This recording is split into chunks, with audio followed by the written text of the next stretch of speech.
شب حضرت خواب میبینن که بالای منبر پیغمبر صلی الله علیه و سلم در میمونا برآمدیان. حدیث مناوی روایت میکنه حضرت از خواب میخیزن گریه میکنن و میگن نفهمیدیم تعبیر چه حضرت چیه این میمونا، برای چی این خواب شما دیده و گریه میکنه؟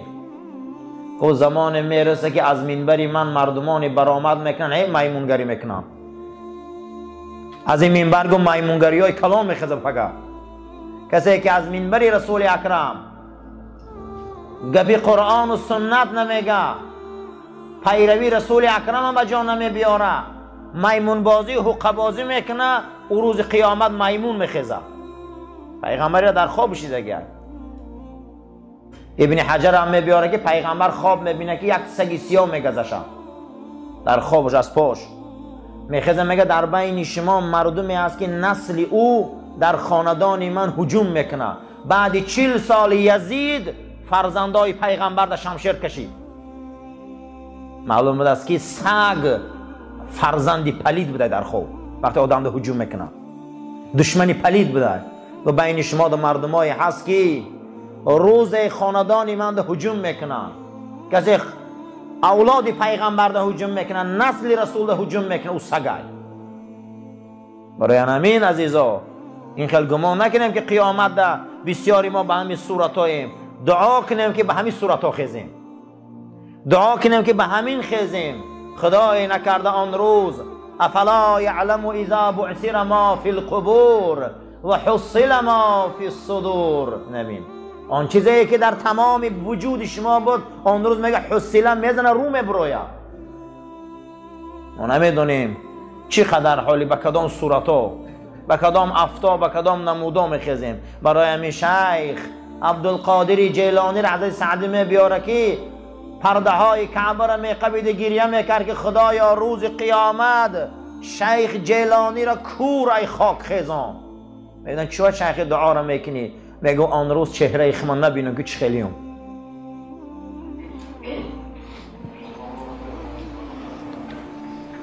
برای همین قرآن حکایت های فراوان داره.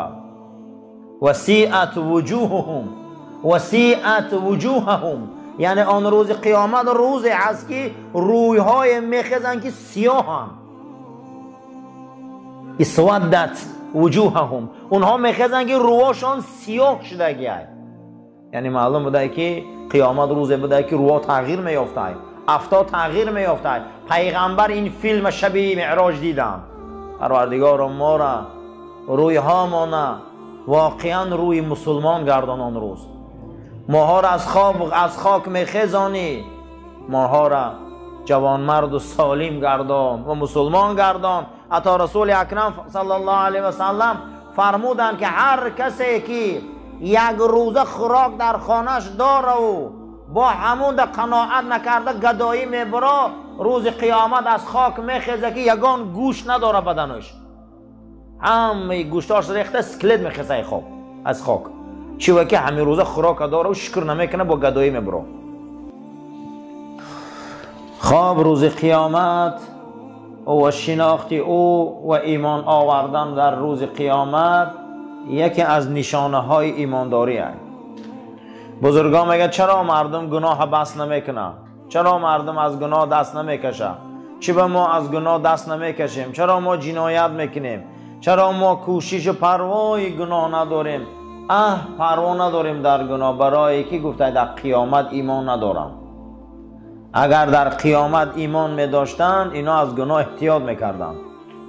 یکی از سبب هایی که ما گناه میکردیم پروا نداریم برای گناه، این سببش این بوده است که ما قیامت در باور نداریم. قیامت هزل و شوخی میفهمیم. چی به فرزندای ما امروز گناه میکنن؟ چرا دخترای ما گناه میکنن؟ چرا زن و مادر و خواهرای ما گناه میکنن؟ برادران ما گناه میکنن؟ سببش در چیه؟ یا خودمان هم گناه میکنیم؟ قیامت در ساز باور نداریم. حتی رسول اکرم صلی الله علیه و سلم شب معراج پروردگار فیلم قیامت نشان داد. پیغمبر ما در یک چند فیلم را خدا نشان داد. پیشکی جهنم دیدن، عذابا را دیدن، عذابای همون انسان هایی که آینده میروند میبینن میچشن همه را حضرت دیدن. یک تاش همین بود که گفت دیدم زنی را که یک گربه کلام پشتای همون زن خونسار کرده خورده سایشن. همین قدر زن صدا میبراره هیچ کس او را خلاص کرده نمیتونه. حدیث امام مسلم ای. از جبرائیل پرسیدم که این زن کیه؟ جبرائیل گفت زن که چی گناه داره که این گربه این قدر اینا مقصد این پیشک این قدر اینا عذاب میتیه؟ گفت این زنی بود که همین پیشک در آشخانه ای گشنگی محکم کرد و پرتاف، این پیشک ای گشنگی مرد، همین سبب شد خدا جهنمش برده. ما گمان نکنیم که کارهای مالی ممکنه که پروردگار به خاطر یک بی حیاگی ما را جهنم بره. این هیچ کس نمیدونه، علم غیبه.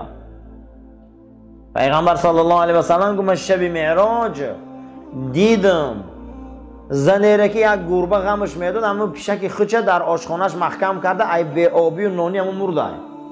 خدا به همین سبب میگه همون پیشک بالاش آورده عذاب ده گرفتارش کرد، همون پیشکش میگه خچه در جهنم عذاب داده است. امروز رفتارای ما فرد دامن ما نمیگیره بد باشه. لیلتن اسری بی، شب من تماشا بردن گو رسول اکرم صلی الله علیه و سلم. رفتم و تماشا کردم تنورهای کلام در داخل او لخچه های سرخ آدما را مندازند صداشان مثل صدای خرهای این دنیا. ای گو حضرت همین خیلی صداهای دهشتناک. بعد از او کم ترک پیش رفتم، مردمایی را دیدم که در حوض خون پرتافتگی هستند.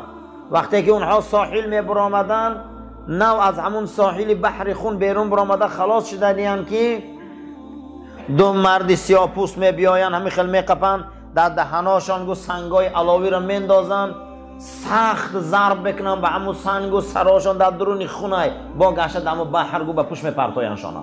حدیث امام بخاری روایت میکنن. و بعد از او کم تنک با پیشتر رفتم مردمایی را دیدم که با انبور دنداناشان میشکنن علخچه هاشان میشکنن. و رفتم مردمایی را دیدم که ما رو کشدم از دهن و بینیاشان میدروید.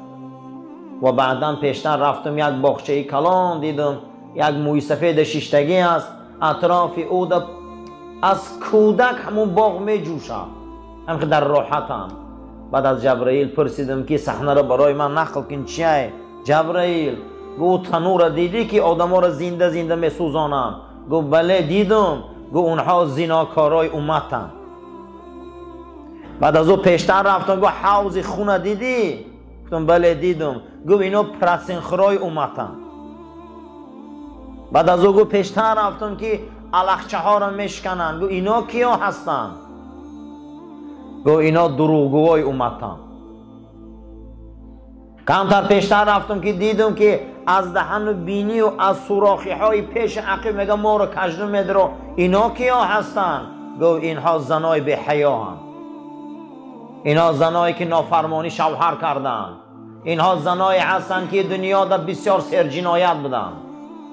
بعد از اون میگه پیشتر رفتم دیدم که اون موی سفید کی بود؟ قدی کودکا. گو کودکای امتی تو بود که حالی به بلاغت رسیدگی نبودن از دنیا گذشتن. وی موی سفید ابراهیم بابا تای. حضرت ابراهیم خلیل الرحمن رئیس کودکای امت رسول اکرم بوده. هر کودک از این دنیا در بلاغت از دنیا میگذره او پیش حضرت ابراهیم رفته. سردارشان ابراهیم خلیل الرحمن بوده است. بعد از او وقتی که حضرت فرامد زمین آمدن اون شب معراج حضرت با گفتن که الکذاب لا امتی، دروغگو امتی من نیست. پیغمبر برای امت غمگینی میکنه، پیغمبر برای امت گریه میکنه، برای امت عمرش میگذرانه. با در این حدیث میگه که اینا امتی من نیستن. یک تاش کی بوده است؟ الکذاب لا امتی، گو دروغگو امتی من نیستن. علخچه های دروغگو را پگه میشکنن. علخچه هاشون میگه به ما انبورا شکسته سیان چی یک عذابی وزبینه. برای همین یکی از همون نشانه قیامت پیغمبر فیلمش تماشا کردن. فیلم قیامت حضرت دیدم. پیغمبر ما را بزرگیش بین که شب معراج شبی هست که پیغمبر در اکنون فیته و انا همون نمایش فیلمنامه روز قیامت و بعد قیامت نشان میتن رسول الله دا. جنت میدراین، دوزخ میدراین، این صحنه ها را میبینن. چی به ما امروز از جنایت دست نمیکشیدیم؟ برای که ما باور نداریم به قیامت. کسی قیامت را باور داشته باشه که وای میترسه گناه کردن. این بین که یک زن یک گربه را گشنمون جهنم رفت. این حدیث صحیح بینیم. حتی رسول اکرم صلی الله علیه و سلم صحابه هاش روایت میکنن که میگه در عهد پیغمبر اگر یک تیمان نماز قضا میکردیم عیناً همین خیل ایمان داشتیم که همین بیگه از آسمان یگان بلا میبیه و پگه برای هلاک خودمان. میگه دقیقه به دقیقه تیاری میدیدیم برای این نماز قضاییش. صحابه یگان بار نماز قضا نکرده. صحابه در غزوه ها بود، صحابه در تجارت بود، صحابه روزی وظیفه نگذران، صحابه لباس ندید، صحابه خوراک ساز ندید، پوشاک ساز ندید، لیکن نماز قضا نمیکرد. نماز قضا نمیکرد هیچ محل. برای همین هر یک من فکر کنیم که ما پگه قیامت داریم. قسم به خدا هر یکی ما قیامت داریم. از گور عریان مادرزاد میخیزیم در صحرای قیامت. این حدیث صحیح است که هر آدم عریان مادرزاد میخیز از قیامت. برای همین در شب معراج پیغمبر خدا دعا کرده که بدستیان پروردگارا امتی من مسخ نکن. مسخ چی را میگفتیان؟ امتای پیشتر اگر گناه میکردیان افتاشان به خر و خوک و میمون مبدل میشده. حتی رسول اکرم صلی الله علیه و سلم گفتگی بدستیان که این مارهایی را که شما میبینی عظیم و کلانن، این کژدمایی را که شما میبینی اینقدر زهر سمومی بدبخت دارن، اینا در اول جنها بودن که خدا اینها را به صورت مار و کژدم کرد. عذابشان آورد به همین افت شدن. امتای پیشتره به صورت میمون و خوک و خر میشدن. شب معراج به خاطر ما پیغمبر دعا کرده بوده است که امتی مرا نکم خیل، امتی من همین خیل افشان در دنیا نکن، اینها را شرمسار نکن. اما امام نووی میگه اینها همش موقوف به قیامت میشن. یوم ینفخ فی الصور فتعتون افواجا. همین آیه مبارکه را تفسیر میکنه. به ابی سعید خدری میگه که پیغمبر خدا فرمود که روز قیامت وقتی در صور دمانده میشوند انسان ها را گروه گروه قیامت میبیارن. گفتن چگونه ای حضرت؟ گفتن در اونجا شما مسخ شده ها را میبینی. در آن روز شما با میبینی که بسیاری آدمایی که در بین ما بوده خدا ما را او طایفه نگردانه و خرن خوگن و میمونن. حضرت گفت که پیش ای امام سجده نکنه که سری شما خر میشه. انا اونجا با میبینی. و حضرت فرمودن که در پیش بوت کسی سجده میکنه سرش سری خر میشه. آن روز میبینیم. باور کنه اخلاقمون ضعیفه. روز قیامت اخلاقا را در ترازو میموندیم. ما به این بد اخلاقی کجا رویم؟ امروز چقدر از این آدمای بد اخلاق ما بسیاری مردمی ما در بسیاری جا گپ زدن نمیتونن. یک دوره بود ما در اینجا نبودیم، مردم وصف میکنه که همین منطقه را مردمش زاره میکردن که شما به خانه ما در خوره شما هیچی نداره جا نداره به همجا دم گیره راحت کنه.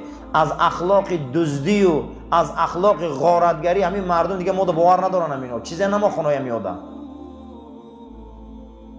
چیزی نمون. حتی من شاهد وقت کودک بودیم، شاهد یک واقعه بودیم، یک جنگ کلان در محله ها شد. بعد میفهمیم همینو یک آدم همیو را برده بوده در خانه همون، حتی همون بولیشتا را هم دزدیده آوردن.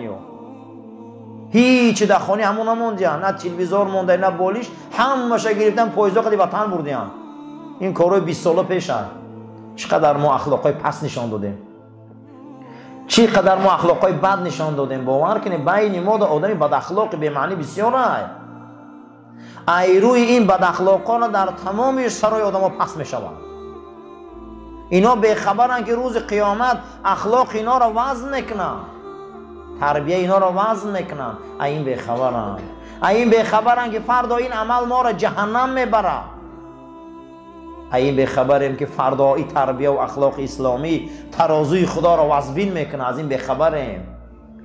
رسول ما به اخلاق بود، صحابه ما به اخلاق بود. این کلاسیک ها و ادبیاتی که ما داریم دنیا نداره، اینا به اخلاق بودن. همین ادبیات خودش چیه معنیش؟ همین ادبیات معنیش ادب یوخی. اگر ادبیات اینا همین زمانی 100 سال پیش شون سر شوه که همین بیچاره شاعرشونه با در دویل پرونده کشتیان. شاعرای ما هم عصر رسول اکرم نه میدونه که تمدنی ما چه بزرگن. اینا ما دا اچردسی نشان میتیان، اینا ما دا صبر نشان میتیان، اینا ما دا کلتور نشان میتیان. 100 ساله یا 150 ساله تمدن ادبیات دارن. ما برابر دی رسول اکرمه. این شوخی نیست. امام ابو حنیفه این مرد افغان ریشش تاجیک و فارس در زمان حضرت عثمان میره و عراق بینه. در زمان حضرت عثمان تمدن ما رو بین از کجا بیدار میشه و فلسفه حیاتی ما.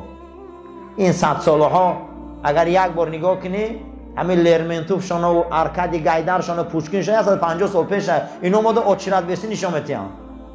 ایزانو میکشیم با این بد اخلاقیمون، ایزانو میکشیم.